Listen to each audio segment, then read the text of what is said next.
My husband had an affair with his coworker and plotted to drain our finances, so I teamed up with her husband and watched their perfect lives shatter. You won't believe this story, but sometimes the betrayers dig their own graves the deepest. My name is Emily Dawson, and until 8 months ago I thought I had the perfect life. At 33, I was a senior HR manager at one of the city's most prestigious tech companies, married to Michael, a brilliant software engineer who worked just 3 floors below me.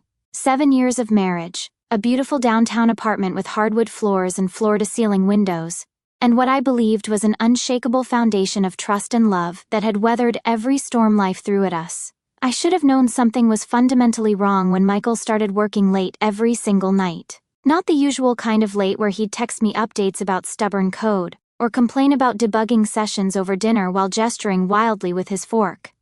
This was different, unsettling in a way that made my skin crawl.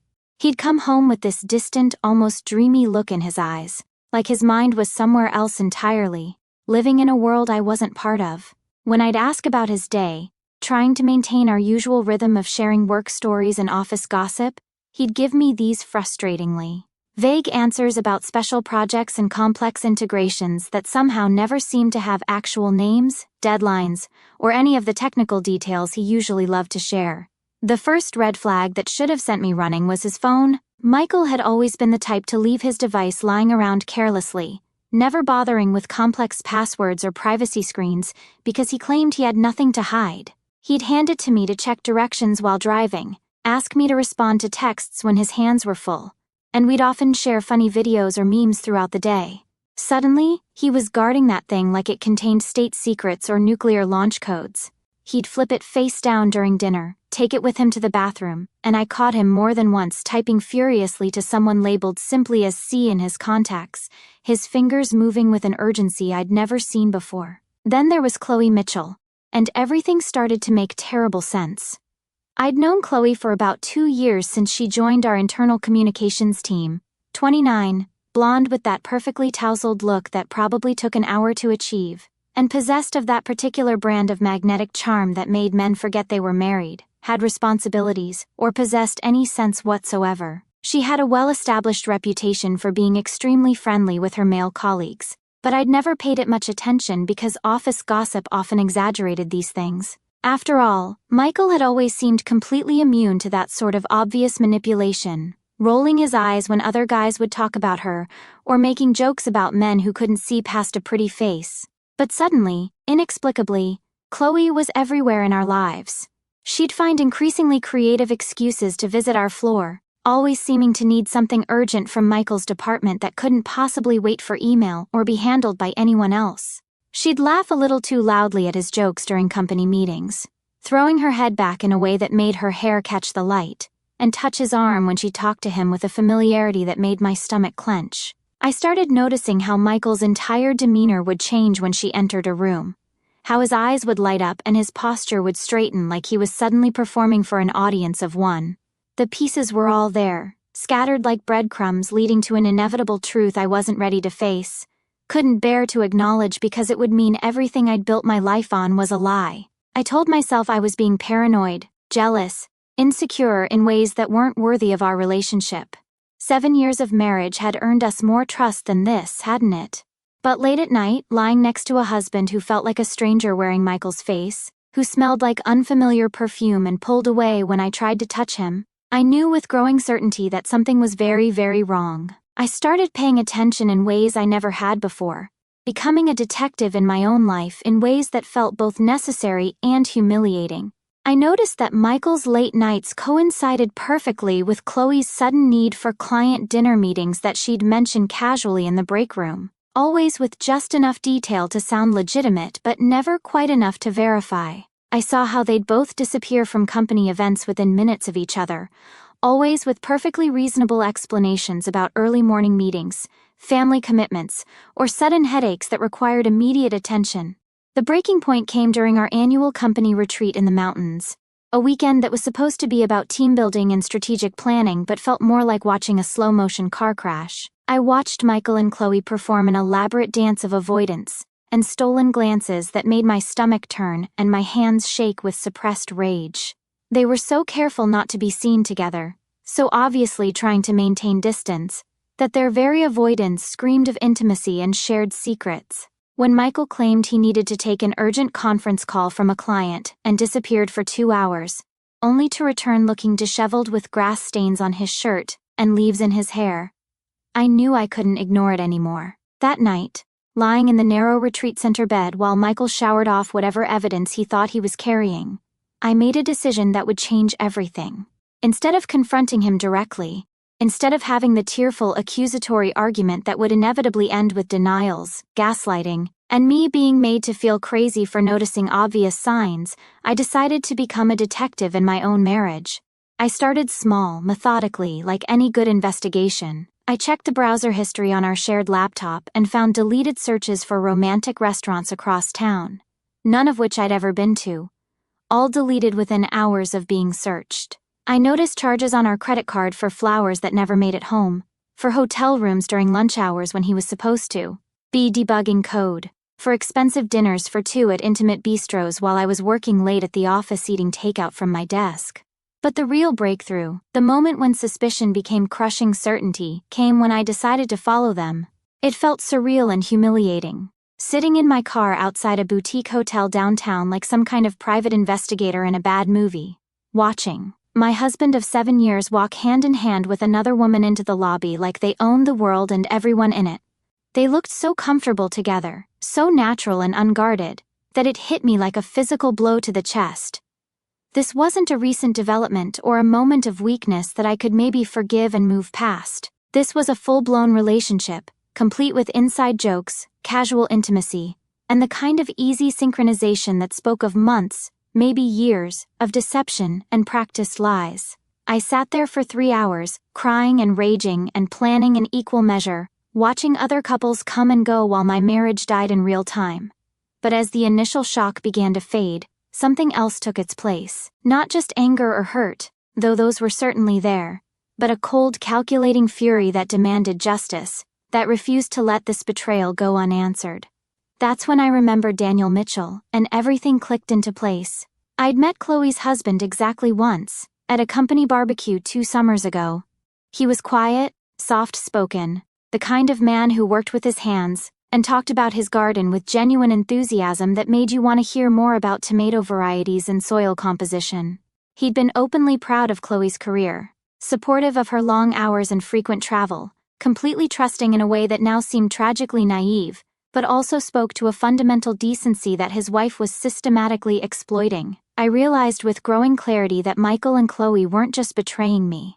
They were destroying an innocent man who had no idea his wife was living a double life, who probably made her coffee every morning and asked about her day every evening, while she fed him elaborate lies about client meetings and work emergencies. And that made everything personal in a way that transcended my own hurt and tapped into something deeper and more righteous. I spent the next week researching Daniel Mitchell like I was preparing for a hostile corporate acquisition. I found his social media accounts, his business information, his habits and routines, building a complete picture of a man who seemed genuinely devoted to his wife and completely unaware of her true nature. He was a carpenter who ran his own small business, specialized in custom furniture and home renovations, and from what I could tell online, he was completely devoted to Chloe. His Instagram was full of pictures of home-cooked meals, weekend camping trips and anniversary celebrations, all featuring a version of Chloe who looked nothing like the predatory, manipulative woman I knew from the office. The plan that began forming in my mind was audacious, risky, and potentially career-ending if it went wrong.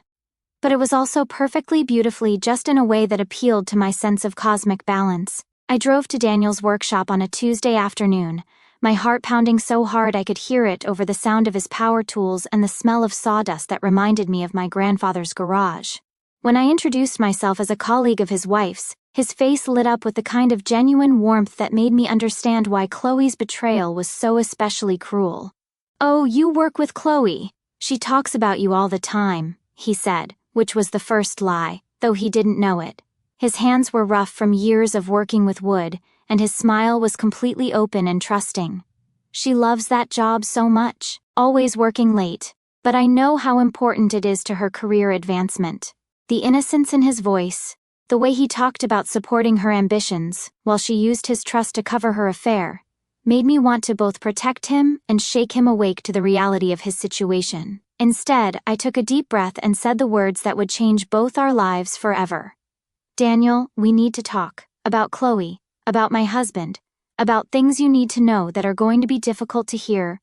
I watched his face change as I explained what I'd discovered, showing him the photos I'd taken, the credit card statements I'd printed, the timeline of lies we'd both been living with for months.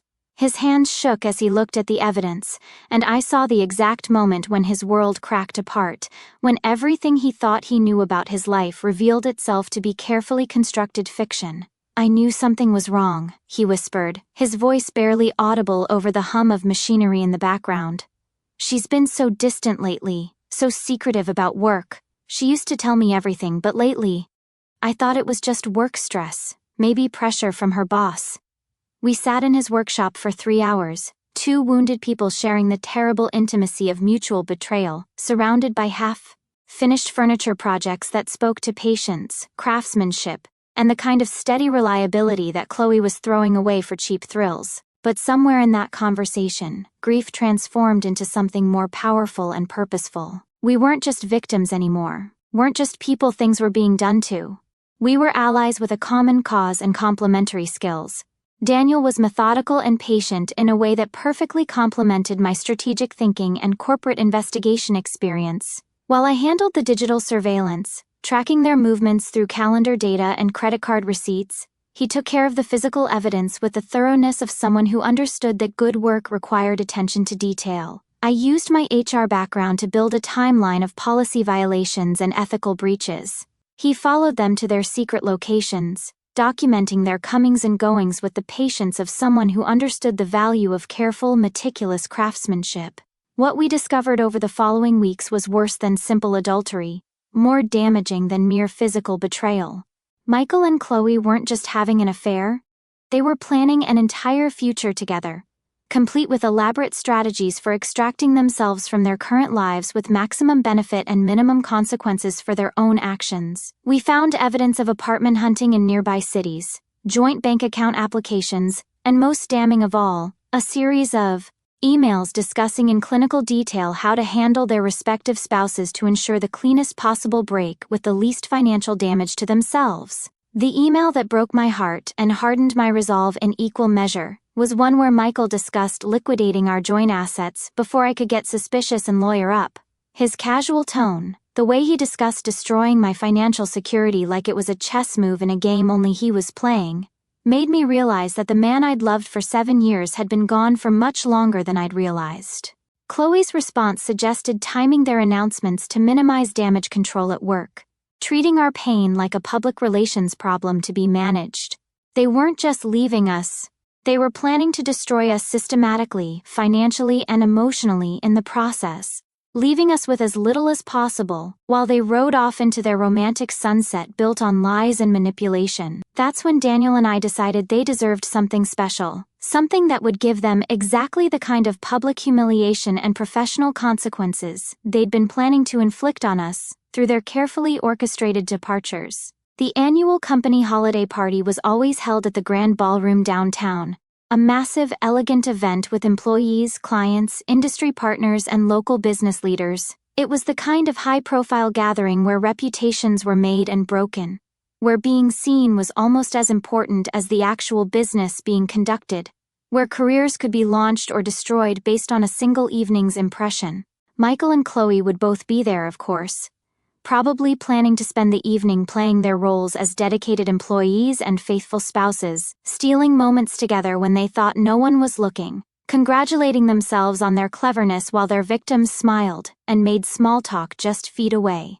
Daniel and I spent 2 weeks preparing our presentation with the kind of meticulous attention to detail that would have made any corporate lawyer proud. We compiled everything: photographs with timestamps, emails with headers intact, credit card receipts organized by date and location, hotel records, even GPS data from Chloe's company car that showed her frequent detours to locations that had nothing to do with work and everything to do with betrayal. We organized it all into a timeline that painted a clear, undeniable picture of deception, manipulation, and planned financial fraud that violated both personal trust and professional ethics.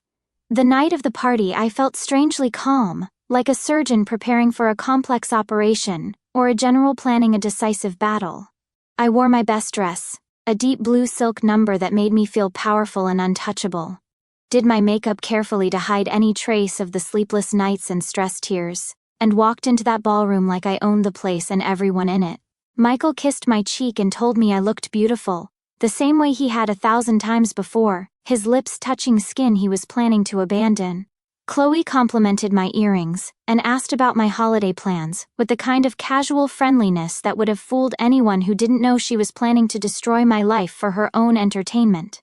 I watched them work the room separately, maintaining their careful charade while exchanging loaded glances and subtle touches when they thought no one was looking.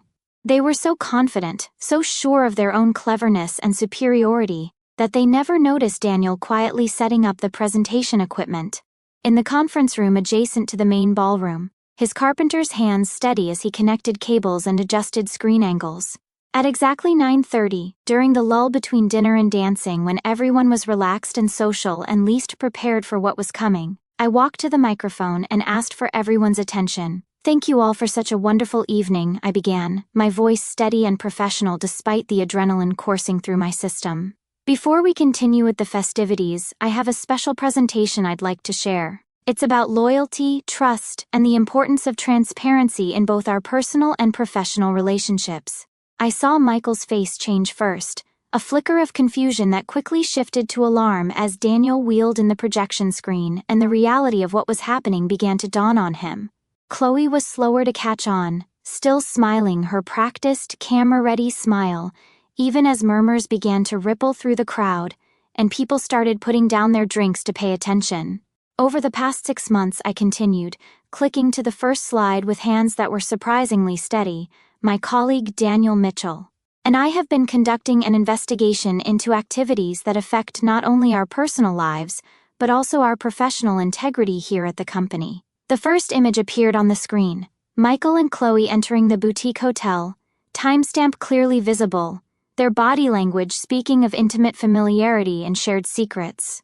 The ballroom fell completely silent except for the soft gasp that escaped from Chloe's throat, and the sound of chairs scraping as people turned to get better views of both the screen and the subjects of the presentation. "What you're looking at is evidence of a systematic pattern of deception, fraud, and violation of our company's ethics.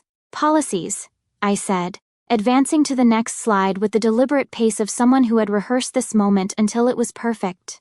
"Evidence that involves 2 of our colleagues who have been conducting an extramarital affair using company resources, falsifying expense reports, and planning financial fraud against their spouses." The slides continued in devastating sequence, email printouts with headers showing company servers being used for personal coordination, credit card statements highlighting charges for romantic dinners during supposed work meetings, GPS tracking, data from company vehicles, even audio recordings of them planning their escape strategy in what they thought was the privacy of Michael's office, but was actually covered by standard company security monitoring. The room was completely silent now, the kind of silence that feels heavy and oppressive, except for the sound of Chloe crying and Michael's strangled attempts to speak, to explain, to somehow talk his way out of a situation that was already beyond damage control.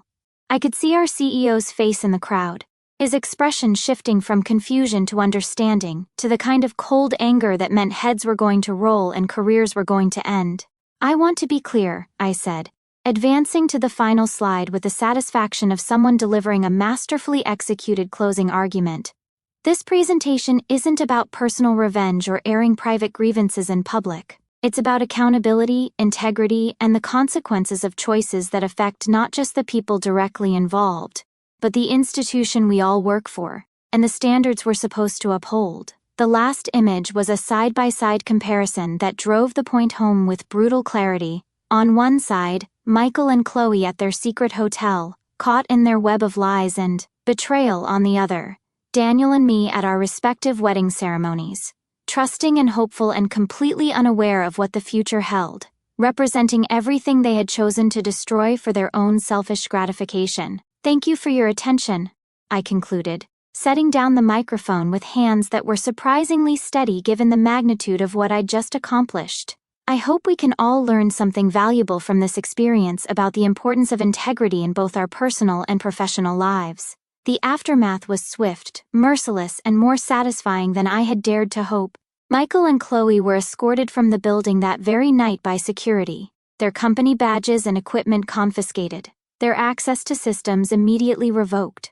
By Monday morning, they were both formally terminated for violations of the company ethics code, falsification of expense reports, misuse of company resources, and conduct detrimental to the organization's reputation. But their professional destruction was just the beginning of consequences that would follow them for years. The recordings Daniel and I had made included detailed discussions of their plans to drain joint accounts and hide assets before announcing their intentions to leave their spouses, which in my state constituted attempted fraud, and gave me significant leverage in divorce proceedings. Michael's own words, recorded in his own voice, became the evidence that destroyed any claim he might have had to our shared assets. Michael lost everything systematically and completely. Our apartment, which was in my name due to my better credit score when we'd bought it 3 years earlier.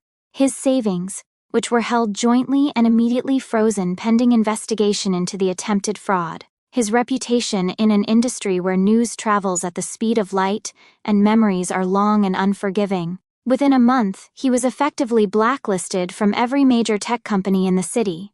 His name associated with professional misconduct and ethical violations that made him unemployable in his field. Chloe's situation was even worse, if such a thing were possible. Daniel had meticulously documented her use of their joint credit cards to finance her affair, including hotel rooms, expensive dinners, jewelry, and gifts for Michael that she'd hidden from her husband while claiming the charges were work-related expenses. When he filed for divorce, he did so with a paper trail so comprehensive and damning that it guaranteed him primary custody of their 8-year-old daughter and left Chloe with minimal visitation rights and substantial alimony obligations. The most beautiful part of the entire situation was that Daniel and I barely had to do anything beyond presenting the truth in its full, undeniable clarity. Michael and Chloe's own actions, their own greed and carelessness and arrogant assumption that they were smarter than everyone around them, had created every piece of evidence that destroyed them. We didn't have to lie, manipulate, or exaggerate anything. We simply had to shine a light on what they'd chosen to do in the darkness, and let their own choices speak for themselves. Within 6 months, their grand romance had collapsed under the weight of reality, unemployment, legal bills, and the stress of public humiliation. A relationship built on deception and fantasy proved incapable of surviving the harsh light of day and the practical challenges of actually building a life together. They broke up messily, publicly, with the same lack of dignity and consideration for others that had characterized their entire affair, blaming each other for consequences that were entirely of their own making. Meanwhile, Daniel and I found ourselves building something unexpected and genuinely valuable from the wreckage of our marriages. Not romance. We were both too wounded and wary for that, too focused on healing and rebuilding to consider anything beyond friendship, but a genuine partnership based on mutual respect, shared experience, and the kind of trust that can only come from weathering a crisis together. We helped each other navigate the practical challenges of divorce, the emotional minefield of rebuilding our lives from scratch, and the slow, difficult process of learning to trust our own judgment again after being so thoroughly deceived. Daniel taught me about woodworking, about the satisfaction and meditative quality of creating something beautiful and functional with your own hands, about the patience required to do work that lasts. I helped him modernize his business, streamline his operations, develop a stronger online presence, and expand his client base beyond word-of-mouth referrals. 6 months after that holiday party, I was promoted to Director of Human Resources, my handling of the situation having impressed senior management with my professionalism, discretion, and ability to manage a crisis without letting personal emotions compromise business interests. The new position came with a corner office with windows overlooking the city, a substantial raise that doubled my previous salary, and the respect of colleagues who had witnessed my grace under the most trying circumstances imaginable. Daniel's business flourished as well, benefiting from both his improved marketing and the strange way that word of his integrity during the divorce proceedings had enhanced his reputation. People wanted to work with someone they could trust, and his story had become a testament to character that money couldn't buy. Soon he had more work than he could handle, was able to hire 2 employees, move to a larger workshop, in a better location, and began specializing in custom furniture that commanded premium prices from clients who appreciated true craftsmanship. I moved into a beautiful loft apartment in the Arts District with exposed brick walls, floor-to-ceiling windows that flooded the space with natural light, and enough room for the woodworking pieces Daniel had made for me as housewarming gifts. Every morning, I woke up to a view of the city skyline and felt genuinely grateful for the clarity that comes from stripping away everything false and unnecessary from your life. The best part wasn't the material success, the professional advancement, or even the satisfaction of seeing justice served in such a comprehensive and public way. It was the knowledge that I had finally learned to value myself properly, to recognize my own worth and demand treatment that reflected it. For years I had accepted Michael's increasing distance and disrespect because I thought marriage meant fighting for someone no matter what they did, no matter how they treated you. I had confused love with persistence, loyalty with enabling, forgiveness with doormat behavior. Now I understood the crucial difference between fighting for someone who was worth it and refusing to accept treatment that diminished me as a person. I learned that real love doesn't require you to pretend not to see obvious red flags, to make yourself smaller to accommodate someone else's selfishness, or to accept betrayal as the price of maintaining a relationship. I discovered that self-respect isn't negotiable, and that anyone who asks you to compromise it isn't worthy of your time, energy, or affection. 6 months ago, I thought my world was ending when I discovered my husband's betrayal, when everything I'd built my identity around crumbled in the space of a single afternoon. What I actually discovered was my own strength, my capacity for strategic thinking under pressure, my ability to demand the respect I deserved, and the surprising resilience that comes from knowing you can survive anything life throws at you. I still see Michael occasionally around town, our paths crossing in the way they inevitably do in a city that's large enough for anonymity, but small enough for uncomfortable encounters. He works at a small startup now, making a fraction of what he used to earn, living in a studio apartment that's smaller than my walk-in closet. When our eyes meet across a coffee shop or grocery store, there's no anger anymore, no residual hurt or longing, just a kind of distant acknowledgement of shared history and the choices that led us to very different places. Chloe moved to another city entirely, her reputation in our industry so thoroughly destroyed that staying was impossible. I heard through mutual acquaintances that she's working in retail now, trying to rebuild her life far from the wreckage of her previous choices. Starting over in her 30s with the kind of entry-level job usually reserved for teenagers. Her daughter visits Daniel on weekends, and I sometimes see them at the park, a reminder that some consequences extend far beyond the people who created them. I don't feel sorry for either of them, and I don't feel guilty about the role I played in their downfall. They made calculated decisions to hurt innocent people for their own gratification, and they received exactly the consequences those decisions deserved.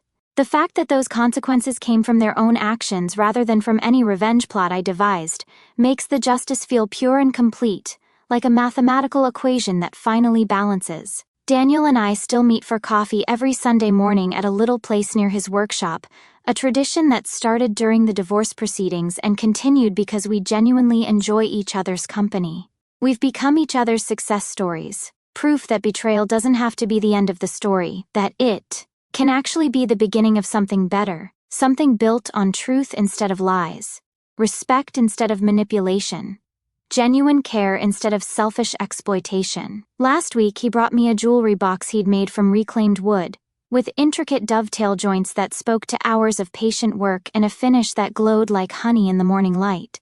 "For your new beginning," he said simply, and I understood that we'd both found something more valuable than the relationships we'd lost.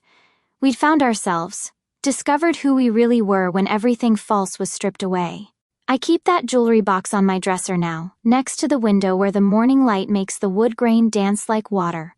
It's a daily reminder that some things are worth waiting for, worth fighting for, worth building carefully from the ground up with patience and skill and genuine care. But most importantly, it reminds me every day that I am worth fighting for, worth treating with respect and honesty, worth the kind of love that builds rather than destroys. The woman who sat in that hotel parking lot 8 months ago, crying over a husband who didn't deserve her tears, who accepted crumbs of affection and called it love, is gone forever. In her place is someone stronger, clearer, more purposeful, someone who knows that true loyalty can't be demanded or manipulated into existence. It has to be earned, day after day, through consistent actions that match proclaimed values, through choices that honor rather than exploit the trust you've been given. I stand in my corner office now, looking out at a city full of possibilities, and I know with absolute certainty that I will never again accept treatment that requires me to pretend I don't see what's right in front of me. I learned that love without respect is just exploitation wearing a prettier name, that forgiveness without accountability is just enabling, and that I'm worth so much more than either of those counterfeits.